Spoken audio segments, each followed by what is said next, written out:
Hey everyone, so our next assignment is levitation. We are going to be using some photos that we've taken in school, out of school, depending if you were in and now you're remote, or if you've been home this entire time, you can use the photos you've taken on your phone.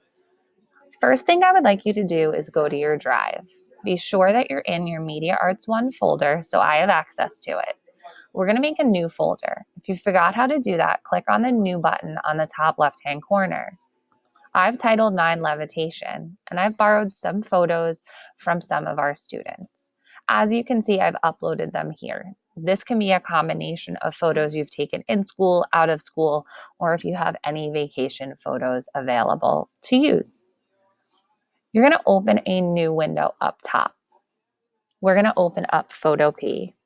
If you are on a Chromebook, you are able to access your drive directly from Photopea just by clicking on Open from Computer. When you do that, down the left-hand side, you will be able to access your drive. Unfortunately, I'm at school and I'm on a Mac, so I'm not able to do that. I am going to take any one of these photos. So I'll just select one of the hallways, and I'm going to go to Open with Photopea. It's going to directly open up that image in Photopea.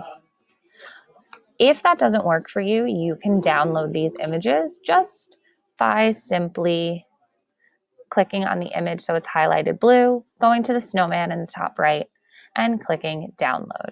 To select more than one, you can hold down Shift, Control, or Command based on the program or computer that you're using.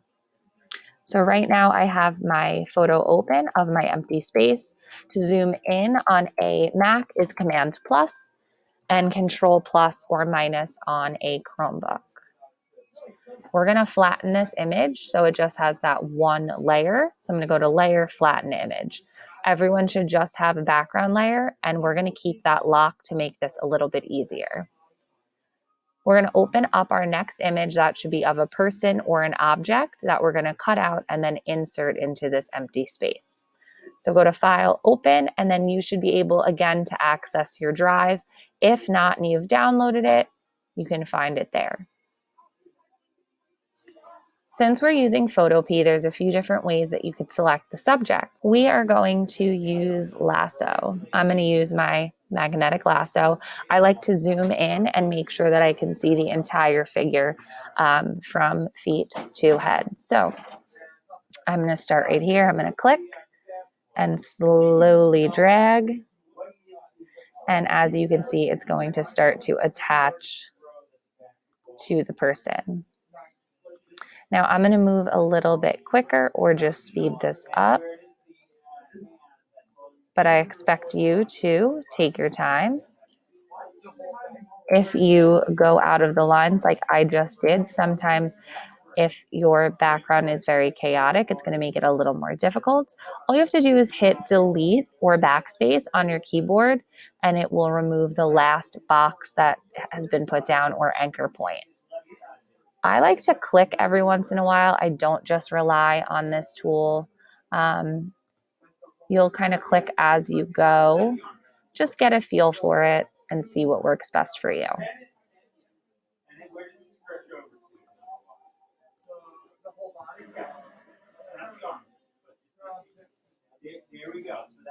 Anything that looks out of sorts or that we need to change up, we will be able to erase when we add it to our background. And this image is slightly blurry, but I'm using it because that is what is available. So make sure you're picking images that are nice and clear. As you can tell, I had a problem posing, so that's why there's a lot of movement. So make sure whoever or whatever is modeling for you can stay nice and still. We don't need the stool. That was just a prop. So I'm going to go around, and we'll have to figure out what's going to happen with that shoe. Delete to go back, and move my mouse.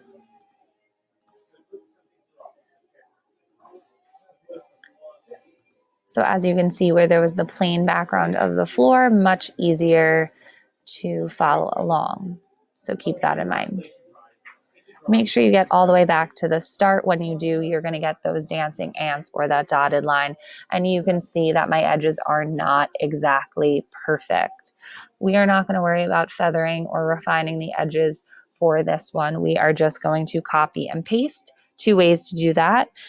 If you are on a Windows device, it's always Control. If you are on a Mac, it is Command.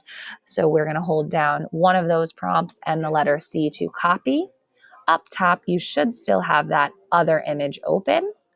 I'm going to go back to it and click Command V to paste. And there I am, just floating in the hall. In order to rotate me or resize me, you're going to go to the Move tool up top. Click on Transform Controls. As soon as I do that, you see that there is a bounding box. This bounding box allows us to rotate, and holding down Shift, resize our image. So that's how I'm going to fix the fact that I do not have an entire foot. I'm going to be slightly up on the ceiling. We'll go with the original. Okay. Now, when it comes to resizing, the closer the person is, the closer they are to the viewer. If, let's say, I wanted to be further down the hallway, maybe the sign will block my shoe, and I'm just floating down there. I'm going to zoom on in. So I'm going to place myself in front of this sign. So I'll make myself a little bit bigger. Go back to that Move tool. Now this is on one layer. If I want to erase, all I have to do is use my eraser tool right here. This is your eraser tool. We're not going to worry about the background. And again, to raise up the size, these square brackets. When you're doing something like this, you could go about this a few different ways. You can erase like so. If you need to change up the brush, you can do that. But there we go. So that now I look like I am behind the sign, and I'm going to paste myself again. Holding down Shift, I'm going to resize. So maybe this person will be slightly closer to the viewer. We'll put me back up on the ceiling. So if we wanted to flip me, so I'm facing in the opposite direction, we would have to go back to the original image, transform, and flip horizontally. Now it changes the selection, so we may have to try it one other way. So in order to take this, let's go, we've copied. Now we're going to go to File New. Don't worry about adding the size. It's actually going to be exactly what we need. And then Command V to paste. So we don't have to deal with that background, which is awesome. And we are just going to go to Image, Transform, Flip Horizontally. And this is going to bring us back. We're going to do Control A or Command A, followed by Control C or Command C. Jump back to your original picture and paste. So now I'm flipped in the other direction. Transform controls, transform controls are on. Again, if you are resizing, be sure to hold on to that Shift. We don't want to be too out of proportion. All right, so I'm going to throw myself in this top corner, so we don't have to worry about that right there. Now, because this one is much closer, you may have to go back in and do a little bit of erasing. So we're going to go back to our eraser. We're in brush right now, size, and you may want to soften this up so it's a little more subtle. So again, make sure you are on the right layer. Using a softer brush, it's going to give a little bit of a glow to it. Sometimes with the softer brush, you don't need to overlap entirely, but if you actually go slightly off the edge, it gives that nice effect to it, and it will erase what you don't need. We are going to test out a few of these, so if you are frustrated with this first one or unhappy with it, we are going to try out some more.